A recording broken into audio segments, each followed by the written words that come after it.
Welcome to this week's edition of our Cardinal podcast. Rob Rains reporting from our Homewood Suite studio here in Palm Beach Gardens, Florida, right across the street from Jupiter. And Mike Rains joins us on our StreamYard video. Mike, good evening. How are you? Ready to get down to Florida, that's for sure. It was cold here today. It's going to be cold tonight, so. You'll be here. I saw some crazy weather in St. Louis, with 80 to 20 in 24 hours or something. It's crazy. Yeah, I need to be down there where everybody else is. Yeah, get down here. We want you here as soon as we can. Cardinals are here. Games are underway. Things are going on. So it's a good time to be in Florida. We saw a lot of people from St. Louis at the Homewood Suites today and took advantage of our package deal. So it's like old home week. It was like 10 tables in there. We knew everybody but except people at one table, I think. So it was a lot of fun. So we miss you, and we look forward to seeing you down here in person.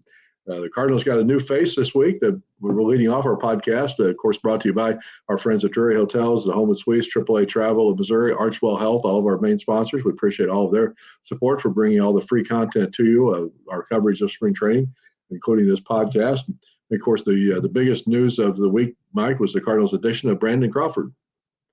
Yeah, I think it kind of took some people by surprise, because you look at it as another, 37-year-old veteran like that. You kind of wonder the move, but I like the move a lot. I think it's a great protection plan for Mason Wynn, who, you get to see him come along and see how he works and give him a chance to work along somebody who's a, 4-time Gold Glover, 3-time All-Star, 2-time World Series champion. So yeah, pretty good resume. It's not bad. And I think, of course, and we talked to Brandon yesterday as well as John Mosaic about the move once it became official. And they both said you seem to understand that make it clear this is Mason Wynn's job to be the starting shortstop. It's Brandon Crawford is there to do two things. One is to provide insurance if something were to happen, either bad stretch of play where Mason needs some time off, or an injury, of course, that might interrupt. And I think that the other thing that this move does is it does ensure that their plans really to keep Tommy Edman in center field and not have him bounce back and forth between center field and the shortstop, which I think is a good move. I think one of the biggest complaints last year was bouncing too many guys around in different positions, right? And I think this really, like you just said, solidifies Tommy in center field, and you can leave him alone, and he's going to be great out there. I think this move also protects the bench a little bit from the, because who was your backup infielder without him there? Maybe Jose Fermin, but he may not have made the ball club coming out, right? So there's a couple question marks of who that would have been. So I think this kind of solidifies that, especially from a backup standpoint, right? Right. And because they really didn't have anybody that I think was comfortable being a backup shortstop. They're trying to protect Donovan's arm a little bit coming off the elbow surgery. And then, even other than Edman, really there's nobody else who could, play that position who projects to be on the roster. And Brandon Crawford said, he was happy to have the role. He said that he's admired the Cardinals for a long time, obviously played a lot of key games against them, a couple of postseason series in the 2012 and 2014 when the Giants were on their way to winning the World Series. So he knows he's friends with Goldschmidt, Arenado, Carpenter, all those guys he's been involved with in the league for a long time. Also interesting that when I was talking to Dylan Carlson this morning, Carlson said that he was part of the group that worked out all winter in Scottsdale with some of the other players from some of the other teams. J.D. Davis of the Giants was there, as well as Nolan Gorman. So he got to know Carlson and Gorman this winter in working out in Scottsdale. And I know that from one of your jobs a few years ago when you were involved with Raleigh Sporting Goods and helped work on the Gold Glove dinners, you got to know Brandon and work with him a little bit too. So you've got a connection with him too. Yeah, for sure. Very nice guy. One of the nicest guys I worked with, definitely at my time at Rawlings. And, we got to do a video shoot with him, and watching him talk about how he, plays shortstop and how he learns, I think is going to be very crucial to somebody like Mason Wynn. You think about the opportunity that you get to have a 21-year-old rookie get to work with a veteran like Brandon Crawford. There's not a lot of opportunity for them to do that. And so I think this move also helps that, right? And so anytime you can pick the brain of somebody who's won 4 Gold Gloves and 2 World Series is probably a good thing on the path to starting out your career early as a shortstop for Mason, right? Yeah, and I think the important thing too is that Brandon seems to want to do that. It's kind of like Carpenter in the sense is that they made it clear to him when they brought him in that here's what we kind of are hoping that you can do, and obviously we're here if you need to play, you're going to play, but more importantly, you're going to be this backup plan, this insurance plan, but you can help us win by doing these other things like Carpenter hopefully will do with Walker and Gorman and Donovan and some of the other young hitters. So I think it's you never know. I mean, baseball is such an inning. It's like science. You never know how a move is going to work out. But and unfortunately, Crawford did have some injuries last year that he had to deal with. Hit 194 for the year with the Giants. He just didn't want his career to end that way. He wanted to keep playing, but the Giants were moving in another direction. So he's latched on here and seems happy about it. And I think the thing about being a veteran and being somebody like Brandon Crawford, I mean, I think he understands, I'm not going to continue playing or pushing this game if I don't have something left to offer. So I think he knows that he can still do that too. And I think that's helpful too. And, having that presence is something they talked about last year, right? A couple of guys on the team felt there wasn't that veteran presence and there wasn't that winning presence. Well, adding a few of these guys that have done that before know what it's like. And I think Brandon Crawford is very similar to Paul Goldschmidt in the way of, like, he may not be very loud or outspoken outside of the team, but within the clubhouse, he's going to help those younger guys along the way and show them how to do it. And I think he's going to be a nice addition to this club. Yeah, I do as well. And I think the other thing that it kind of dovetails into that, as we talked about just a minute ago, is it leaves you with Tommy Edman in center field. But don't forget, there is still some concern about whether Tommy Edman is going to be ready to play by opening day, which is 4 weeks away now. Thursday, March 28th in Los Angeles will be the Cardinals opener, and they'll be four weeks from the Thursday of this week. So he still has not really swung a bat in live batting practice. He hasn't really taken part in really serious throwing drills in the outfield. So I think there is still some concern about, the Cardinals keep saying that he's progressing and he's, on pace, but I think until we actually see him out there playing games, I think there's a little bit of concern about whether he's going to be ready to play on opening day. And I think to the comment that we mentioned earlier about, maybe it was Jose Fermin as the backup. We don't really know. But this solidifies that. And so what it also does is it protects you, because if Edman is hurt, needs to be a little bit slower, you have Carlson and Nootbaar who can both play center and do it just fine. So you can get by with that. But then, you're also relying on the 21-year-old rookie and Mason Wynn to still do what he's capable of doing at this level. So if both Edman is off to a slow start and Wynn's off to a slow start, you've got protection in Crawford, right? Right. So I think it just adds a little bit more depth around that we were lacking kind of in that middle infield section. Speaking of getting on the field, we are seeing some of the first turns through the rotation this week of the Cardinals. Some of the Cardinals' projected starters. Sonny Gray made his first start of the spring on Tuesday. Then today we saw Miles Michaelis pitching up against the Mets. Thursday will be Kyle Gibson making his Cardinal debut. Excited to see what Kyle can do. I think Sonny Gray, said he was a little disappointed in his outing, but he was just glad to be on the field and playing. And I think he gave up a couple of hits, walked a couple of guys, but obviously managed to get out of those jams. Didn't give up any runs. Michaelis with 2 shutout innings against the Mets, and then we'll see Gibson should throw another 2 innings tomorrow. So one of the things that did come out of the Gray start on Tuesday was the official announcement by Oli Marmol that Gray will be the Cardinals opening day starter in Los Angeles. Kind of, we all expected that. It had been kind of rumored that would happen, but it made it official on Tuesday, and he was. Gray said he's very appreciative of the honor. He doesn't take it lightly. It hasn't happened very often in recent Cardinal history that a newcomer will make his Cardinal debut on opening day as the starting pitcher.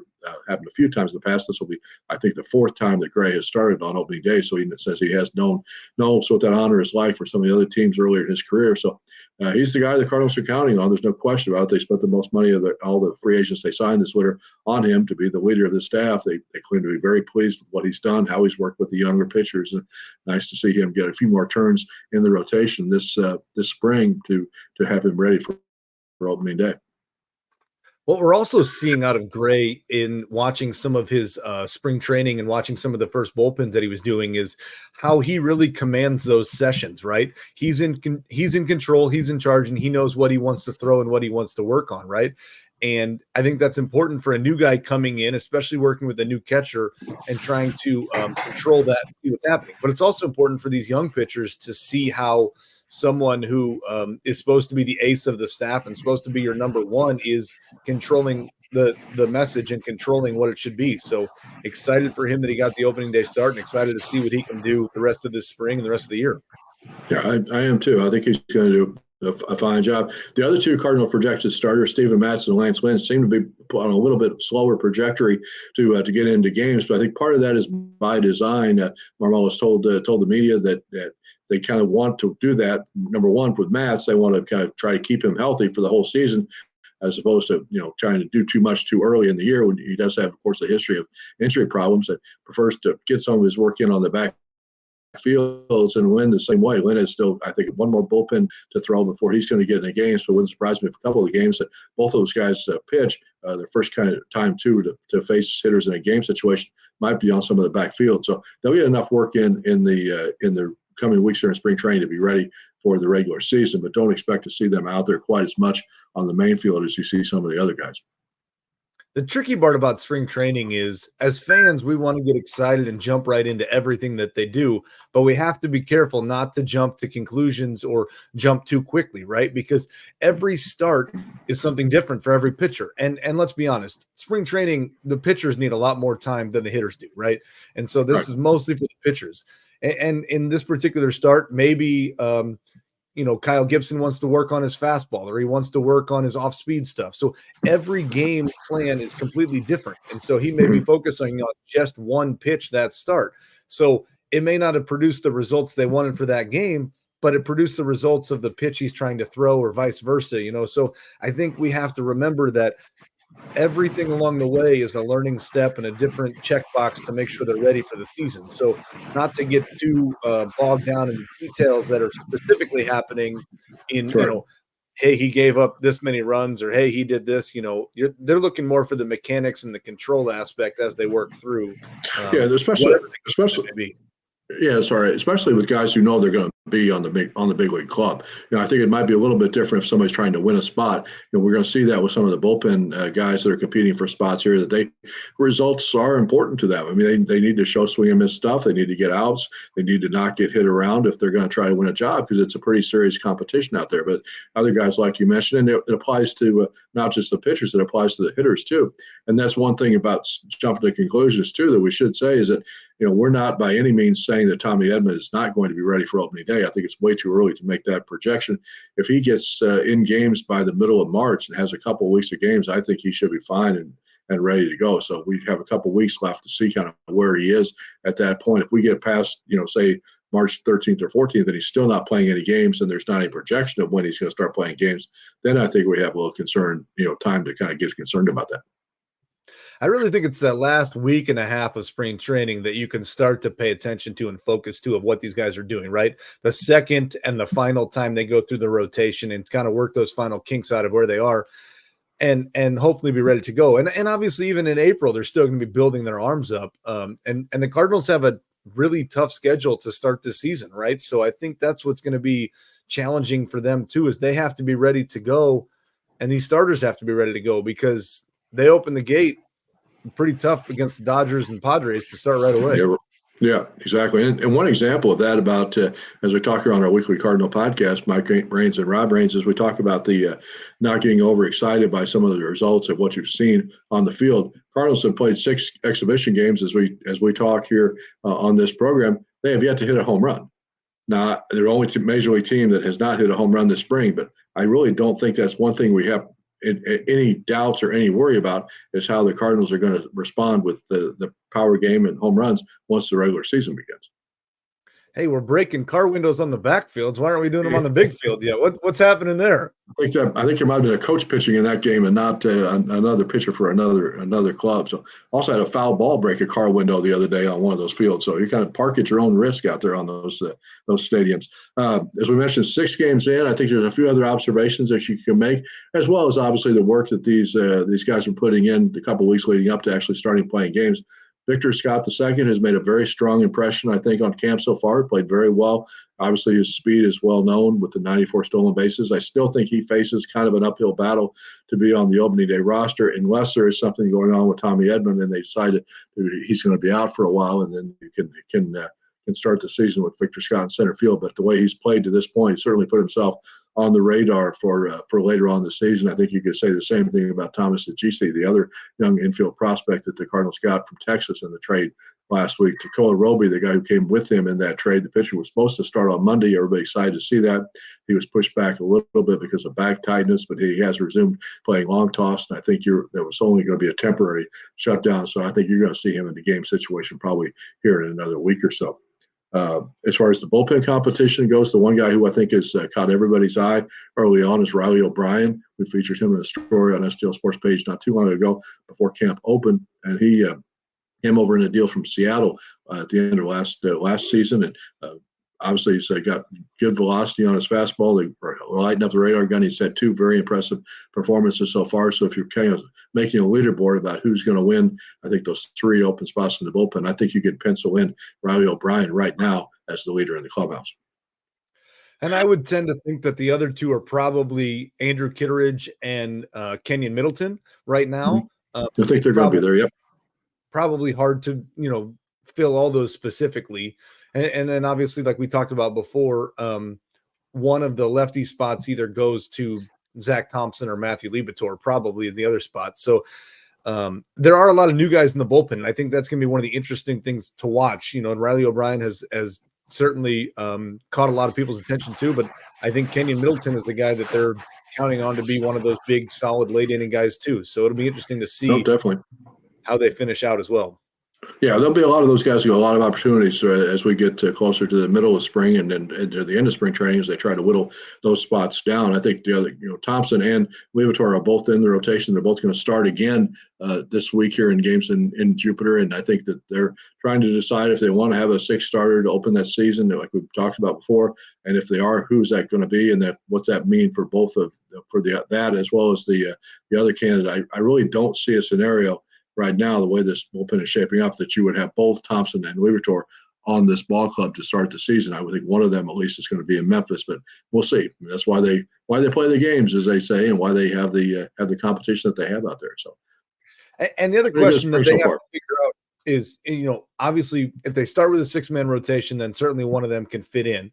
Well, once they decide they want to go away from that, do they move one of those guys in Libator or Thompson to the pen? Or do they like them both in Memphis so they can continue to work as a starter and keep their arm strong in case of, an issue or an injury or something popping up here, or, just continuing to do that. Right. So the question is going to be, where do they fit in and how do they see that progressing? Right. And then I think we'll see the answers to that as spring training goes along. Cardinals, as we mentioned, Gibson gets the start on Thursday. Cardinals are taking on the Nationals here at Roger Dean Chevrolet Stadium. And then obviously some more games to follow. That's I think you only have 2 off days all spring. So there'll be a lot of games coming up between now and toward the end of March to make all those decisions. So, Mike, any other final comments from you about what you've observed from up in your post so far? I'm excited to see these guys, go through, like with Gibson tomorrow, right? Because you want to see these new pitchers, and we want to see what we can get. And I think we're banking on Lance Lynn, Sonny Gray, and Kyle Gibson to do a lot for us, right? And Miles Michaelis to get back to the guy that he was. So this rotation, you're expecting a lot out of, because the rotation was not good last year. It didn't do what it needed to do, and that's the reason. That's one of the main reasons that they weren't as strong as they should have been last year. Yep. I think you're right, and I think that's some of the things we'll be watching for as the games continue. So not only check out this podcast, but check out all of our coverage from Jupiter, the Jupiter Minute every day after the ball game, as well as the postcard. Some other feature stories that we're working on that will be coming along soon as well. So, Mike, thanks for the visit. Again next week here on the Reigns on the Cardinals weekly podcast. Rob Reigns reporting from Jupiter, Florida.